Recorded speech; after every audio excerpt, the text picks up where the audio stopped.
Jumpa lagi di channel YouTube-nya Sal Sinaga.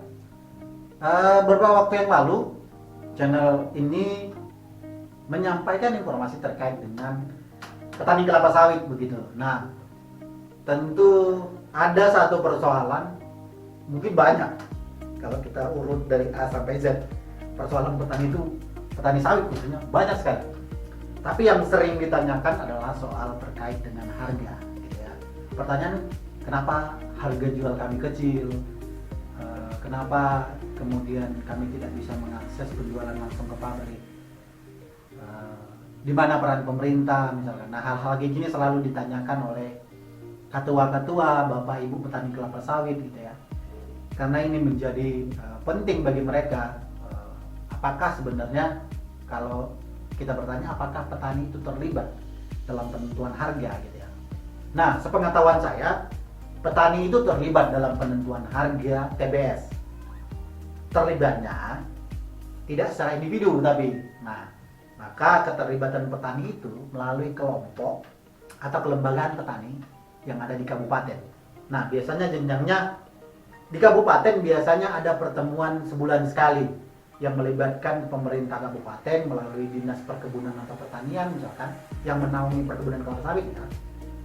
Nah, dinas terkait itu, terus juga ada perusahaan-perusahaan yang ada di kabupaten, terus perwakilan kelompok tani atau kelembagaan petani ini bertemu merumuskan kalau dibilang itu soal randemen, indeks K gitu. Nah, mereka mendiskusikan itu sehingga ada acuan bagi gubernur menetapkan harga, karena penetapan harga itu biasanya di tangan gubernur. Maka di tingkatan kabupaten itu harus didiskusikan dulu. Semua kabupaten pasti mendiskusikan itu. Ini yang namanya tim perumusan harga gitu. Nah, keterwakilan petani dimulai dari sana. Maka harus berkelompok, harus berlembaga. Itu. Dalam kebijakan, secara kebijakan sebenarnya soal penetapan harga ini ada di Permentan nomor 1 tahun 2018 tentang pedoman penetapan harga TBS. Nah, ketua-ketua atau abang ibu, teman-teman semua, kawan-kawan bisa kemudian mengecek di Permentan nomor 1 tahun 2018 tentang pedoman penetapan harga TBS. Nah, di Permentan ini ada beberapa hal terkait dengan harga pembelian TBS produksi pekebun ditetapkan oleh gubernur. Jadi yang menetapkan itu gubernur, gitu ya. Yang menetapkan harga setiap bulannya itu adalah gubernur. Nah, tentu gubernur tidak sendirian dalam menetapkan ini. Harus ada tim penetapan harga. Nah, tim penetapan harga ini beranggotakan tentunya tim penetapan harga yang di tingkatan provinsi tentu dipimpin oleh gubernur. Ini memiliki keanggotaan gitu ya, yang berasal dari pertama pemerintah daerah provinsi atau pemerintah kabupaten. Yang kedua, perusahaan perkebunan dan atau asosiasi perusahaan kelapa sawit. Yang ketiga, perwakilan pekebun meliputi kelembagaan pekebun atau asosiasi pekebun kelapa sawit. Jadi ingat, dalam tim penetapan harga sampai di tingkatan provinsi pun sebenarnya petani terlibat, gitu. Jadi dijamin sebenarnya petani itu terlibat dalam penentuan harga. Tim penetapan harga memiliki tugas, gitu loh. Beberapa tugas yang harus mereka lakukan dalam hal penetapan harga TBS untuk setiap bulannya, antara lain, pertama, merumuskan dan mengusulkan besaran indeks K kepada gubernur. Jadi sebelum sampai ke tim perumusan harga di tingkatan provinsi, di tingkatan kabupaten itu sudah dibahas dulu per kabupaten. Nah, bahan itulah nanti yang dibawa di pertemuan penetapan harga. Ketua-ketua mungkin tahu ya indeks K ya. Biasanya petani sawit ini banyak berjibaku dengan indeks K gitu. Dalam artian indeks K ini salah satu rumusan untuk penetapan harga, disebut dengan indeks K. Tugas kedua dari tim penetapan harga ini adalah memastikan perhitungan besarnya indeks K serta komponen lainnya yang terkait dalam rumusan harga pembelian TBS produksi pekebun. Ketiga, memantau pelaksanaan ketentuan dan penetapan harga pembelian TBS produksi pekebun. Keempat, melakukan mediasi penyelesaian permasalahan harga TBS antara perusahaan perkebunan dan juga petani atau pekebun. Kelima, menyampaikan laporan pelaksanaan tugas lain penetapan harga TBS kepada gubernur paling kurang 1 bulan sekali. Nah, 5 tugas ini menjadi tugas tim penetapan harga. Gitu. Jadi mereka harus mengupdate tiap bulannya. Gitu. Jadi pertemuan di kabupaten-kabupaten harusnya petani bisa terlibat dalam hal ini adalah perwakilan secara kelembagaan. Ingat, petani bisa terlibat, tapi harus berlembaga. Harus dipikirkan itu. Nah, tentu besaran indeks K di setiap provinsi-provinsi di Indonesia mungkin akan berbeda karena ini tergantung juga situasi di kabupaten-kabupatennya masing-masing begitu. Dalam penetapan indeks K, perusahaan perkebunan menyampaikan usulan penghitungan indeks K. Begitu juga setiap pabrik gitu menyampaikan perhitungan mereka. Begitu juga petani sebenarnya harus mengerti indeks K ini gitu ya. Nah, tentu di tingkatan lapangan biasanya petani itu tidak mendapatkan informasi yang lebih detail sebenarnya. Petani itu tidak memiliki akses informasi bukan karena mereka tidak punya gadget ya, punya. Tetapi kemudian jarang sekali dilakukan sosialisasi tentang penetapan harga ini. Di tingkatan kabupaten harus kita akui. Nah, di sini miss-nya peran pemerintah sehingga petani-petani ya dia tidak mau pusing dengan itu. Yang penting hari ini naik, turun, marah-marah. Ya ini kenyataan di lapangan gitu. Nah, sehingga harapannya semua petani melalui kelembagaan harus mengerti bagaimana proses penetapan harga. Sehingga akses kebijakan, informasi dan kebijakan ini bisa juga nyampai ke tingkatan petani. Karena di lapangan sebenarnya ada hal-hal kalau petani memenuhi standar pemanenan, masa buahnya sudah pas dan tidak ada sampah, terus tangkai buahnya dipotong gitu, tidak terlalu panjang sehingga ditimbang juga baik. Ada reward tersendiri bagi kelompok petani yang bisa memenuhi standar itu gitu. Tapi kemudian ada punishment juga ketika kemudian buah yang diantar itu lebih banyak kotorannya dalam artian tanah ikut gitu ya. Terus tangkai buahnya panjang. Nah, ini kan menjadi persoalan-persoalan tersendiri ketika petani harus menjual buahnya kayak mana gitu. Bahkan mungkin juga persoalan di petani itu ada buah mentah.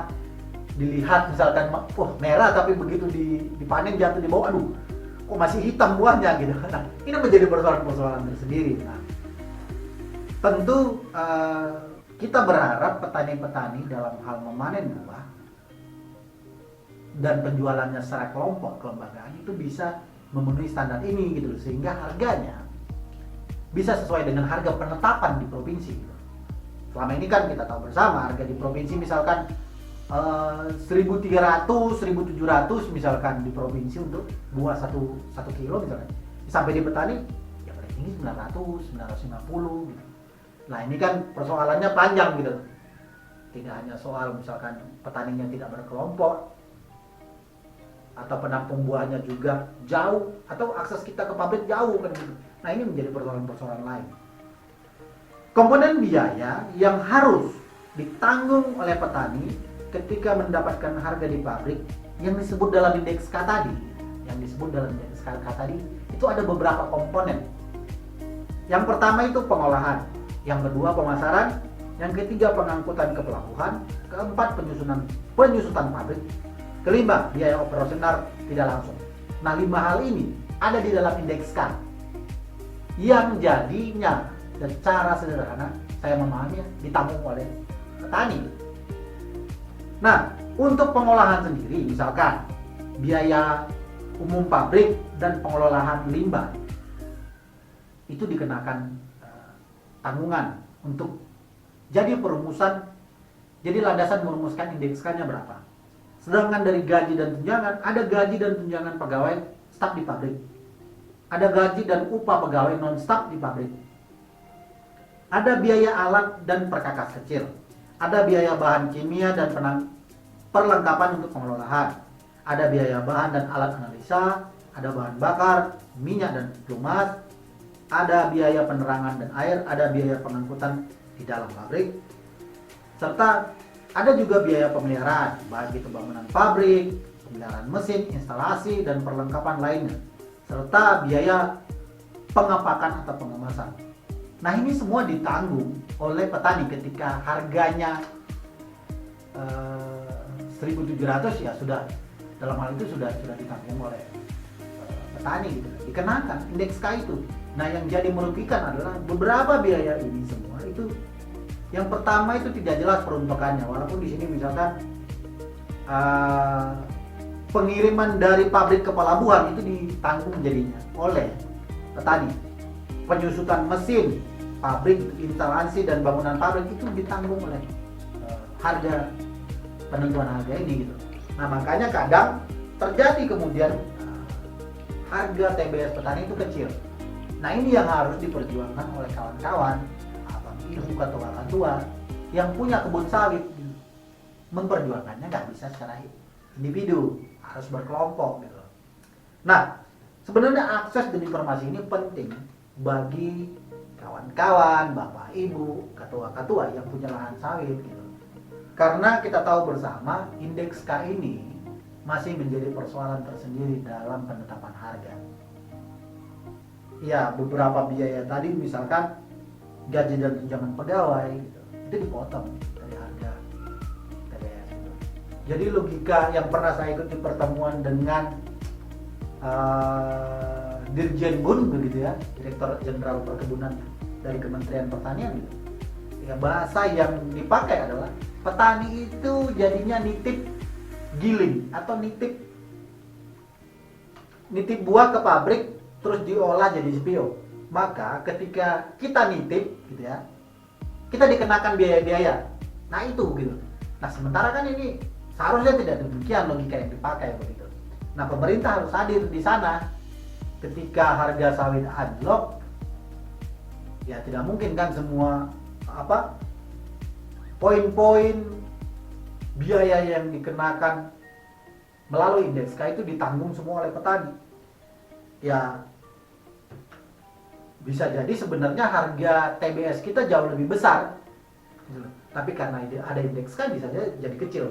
Nah, ini mungkin yang harus jadi perhatian petani-petani kelapa sawit di seluruh Indonesia, karena memang persoalan pertamanya adalah bagaimana petani bisa mengakses harga yang baik dalam artian ya tidak merugikan pabrik, tidak merugikan negara, tapi juga kemudian bisa menaikkan harga yang sewajarnya gitu. Sewajarnya kan tergantung fluktuasi ya, tergantung permintaan di lapangan. Nah, itu harus menjadi ini. Ya, kalau misalkan ketetapan di harga di kabupaten untuk bulan ini, misalkan di provinsi, misalkan bulan ini harga sawit itu biasanya ditetapkan per usia gitu ya. Kalau ketua-ketua atau kawan-kawan lihat, bapak ibu lihat, biasanya penetapan harga itu dilakukan per usia tanaman.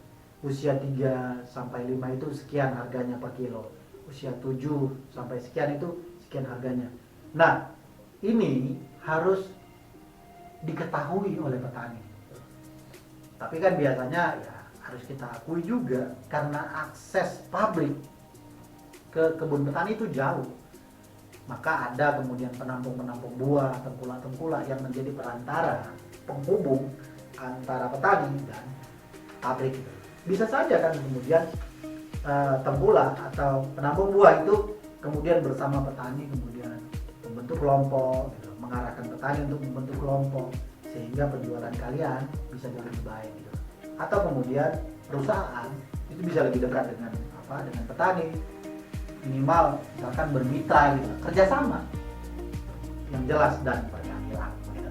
Nah, itu dulu soal penetapan harga TBS. Semoga abang ibu ya, ketua-ketua sekalian bisa mengakses informasi, terutama petani kelapa sawit di seluruh Indonesia harus bisa mengakses informasi terkait dengan penetapan harga. Nah, sekali lagi Saat ini penetapan harga TBS sawit itu ada di Permentan nomor 1 tahun 2018. Bisa diakses di di internet gitu ya, melalui Bang Google bisa di sana. Dan juga mungkin Bapak Ibu kalau sudah punya kelembagaan petani itu bisa mengakses misalkan ke pemerintah gitu ya, pemerintah kabupaten melalui dinas terkait. Biasanya ada di dinas pertanian atau dinas perkebunan gitu. Nah, bisa diakses di sana informasi itu. Itu dulu video hari ini, semoga berguna dan bermanfaat bagi informasi untuk kita bersama. Terima kasih, selalu jaga kesehatan kalau sedang pandemi. Sampai bertemu di video selanjutnya, dadah.